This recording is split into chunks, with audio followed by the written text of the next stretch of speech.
y bienvenidos a Inner Minds. Espero que se encuentren muy bien y estén preparados para otro emocionante video de la semana. Este video tratará de un tema muy particular que aborda una problemática que ha ido no ocurriendo solamente durante la problemática actual, sino durante toda la vida humana. Y esta es la incesante batalla entre la ciencia y su gemela malvada, la pseudociencia. Dos conceptos que son fáciles de confundir, pero a su vez muy diferentes. La pseudociencia está dotada de tal elocuencia que a veces suena incluso más atractiva que la ciencia real. He de ahí que sea un problema bastante difícil de abordar. Y el día de hoy, además de hablarte de las características de esta incesante pelea, te hablaré de 3 casos particulares que seguramente te harán pensar en aquello que es real y que no.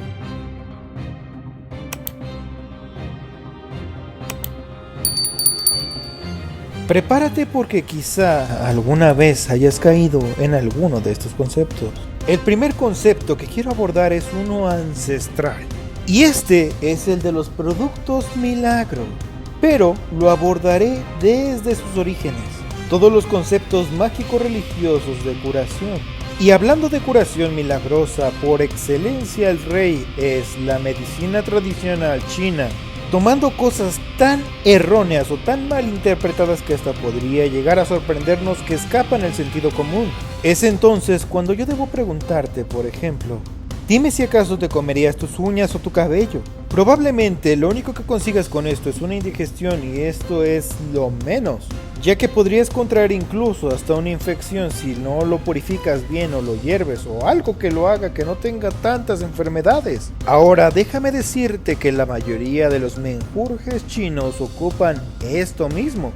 No te preocupes, no exactamente cabello o uñas humanos, pero ocupan por ejemplo cuernos de rinoceronte, pelaje de algún animal, uñas de otros animales y hasta escamas. Todos dotados con exactamente el mismo material, la proteína queratina. Y contrario a lo que ellos creen, no tiene ningún efecto mágico para curarte. Asimismo, es bien sabido que dentro de sus menjurjes se llegan a ocupar cosas incluso más aberrantes. Una de las industrias más socorridas del tráfico de especies es precisamente para el mercado de la medicina tradicional china. Tal vez estés familiarizado con la vaquita marina y su problemática respecto a su probable extinción este año. Y esto se logró debido a que ellos ocupan la vejiga natatoria de un pez, la totoaba. El tráfico de esta especie, que es la principal presa de la vaquita marina, es lo que a su vez como daño colateral, debido a la escasez de presas y a la incidental y ocasional atrapada de las vaquitas marinas en redes por la pesca de arrastre, ha ocasionado prácticamente la extinción de este animal, volviendo a lo mismo sin ningún fundamento. Por desgracia, y es aquí donde abordaré uno de los aspectos principales de la pseudociencia, le ofrecen al espectador una alternativa mucho más rápida que la ciencia real, además de que la ciencia real siempre está abierta al cambio, dejando que sus hipótesis, postulados, teorías y demás sean refutadas no nada más por rivales, sino por sí mismo el autor, haciendo que en algunas ocasiones incluso la gente crea que esto se debe a que no son consistentes, cosa que es completamente lo opuesto.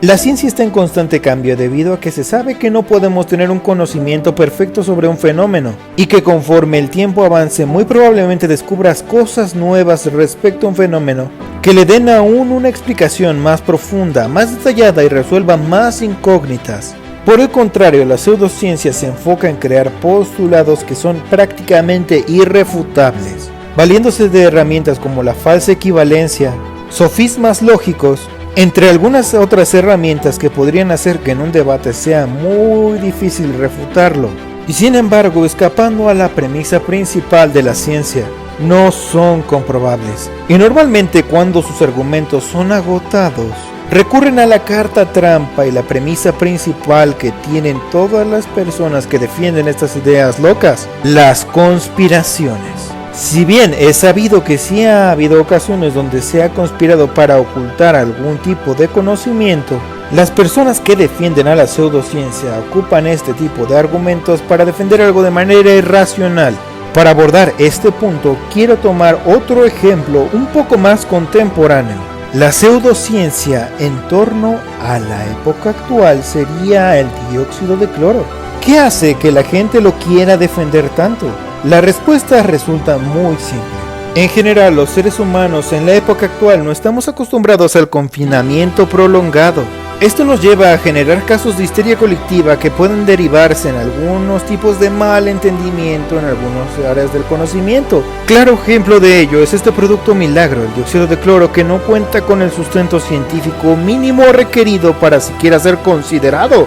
Hay otras medidas que sí han llegado a ser consideradas porque hay uno que otro argumento y sin embargo con información sesgada. Pero al decir que algo no tiene el mínimo sustento lógico o científico, tiene una connotación mucho más pesada. Ahora les quiero decir que un ejemplo clave de esto es la frase "el veneno está en la cantidad". Por ejemplo, si tú comes una semilla de manzana, no te provoca el menor daño. Pero debes saber que las semillas de manzana contienen cianuro. Si refinaras esta sustancia a partir de esas semillas de manzana, podrías decir que las manzanas son venenosas. No estarías diciendo algo falso, ¿verdad? Y sin embargo, todos sabemos que requerirías una enorme cantidad de semillas de manzanas para envenenarte con eso. Y además de eso sabes que puedes consumir de manera segura a las manzanas. Exactamente esto ocurre pero a la inversa con el dióxido de cloro.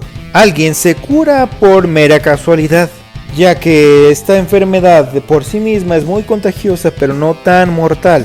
Hablando a nivel porcentual respecto a la cantidad de población que existe en el planeta. Entonces, los defensores de esta particular manera de curarte defienden su idea diciendo, pues no se murió, entonces funciona.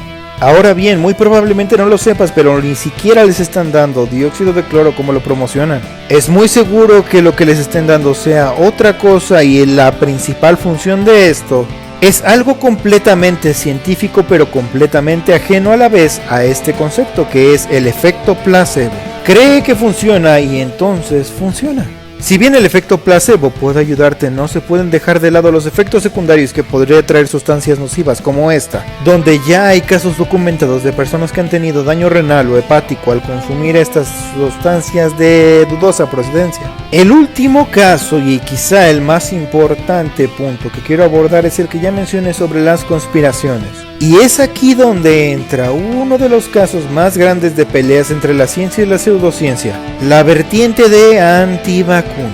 Andrew Wakefield, un médico sediento de atención en algún momento dado, inició una investigación de dudosa validez, donde postulaba que las vacunas generaban autismo. Por desgracia, estos estudios fueron publicados y creídos durante un periodo de tiempo que, aunque fue breve, impactó en el colectivo popular. Al leer estos artículos, varios científicos demostraron su invalidez al cuestionar al autor. Se solicitaron los datos, de dónde los había sacado, cómo los había obtenido y cómo es que siquiera ideó esto. Así su treta se le vino abajo.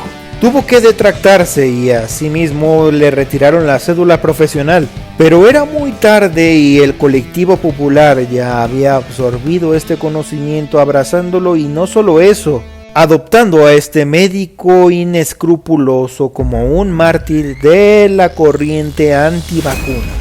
Después de este escándalo no tardaron en aparecer diversos estudios de pseudocientíficos que ni siquiera cumplían con la validez mínima del método científico para sus supuestos estudios, lanzando opciones incluso aún más descabelladas únicamente por su poca o nula comprensión de un tema, yendo desde el control mental hasta la esterilización racial selectiva. Todo esto debido a una pequeña semilla de duda creada por un pseudocientífico.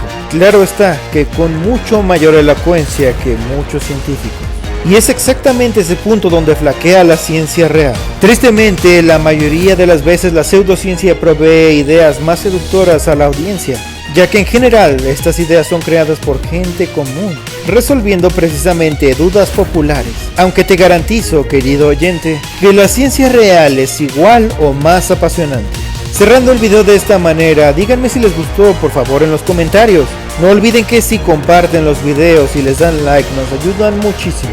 Y finalmente, si les gustaría que abordara con más profundidad alguna de estas historias de confrontación entre ciencia y pseudociencia, no duden en pedirlo. Sin más por un momento, me despido de ustedes, mis queridísimos Senior Minders. Nos vemos el próximo video.